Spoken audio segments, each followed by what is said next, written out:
My name is Glenn Kino. I'm a conceptual artist, and we're here in my studio in Los Angeles, California. I went to UC Irvine for undergraduate school, UC San Diego for graduate school. Currently have the privilege of representing the United States in the 13th International Cairo Biennale.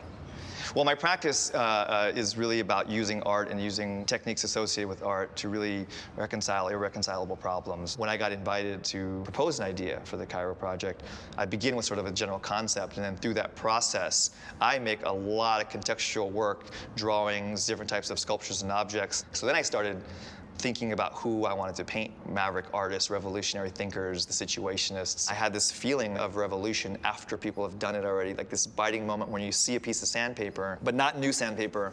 I wanted sandpaper that was already sanded, what I call tired sandpaper. The idea that the tooth of the sandpaper has actually been reduced, masked, coated, curved, knocked off, scratched. The humanity of that effort and the symbolic nature of like one little gesture being metaphoric for an entire revolution is sort of like what this is about. And my hope is that the idea there alone allows someone to come to like intellectual conclusions that are not articulatable through words.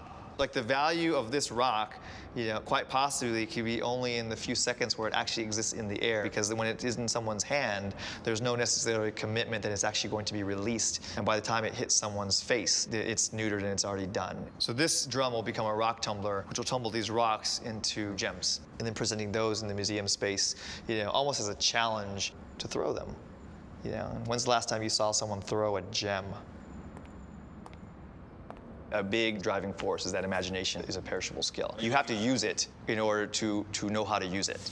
Engaging in conceptual art or an art practice that is about understanding ideas gives one the tools to then critically dissect and then reformulate things in new and imaginative ways. Art is as important as science, as medicine, as important as math and engineering. And so to me, it is as important as anything to be an artist, to draw the new pictures and draw the new diagrams and invent the new words that are going to take us to places where we haven't been.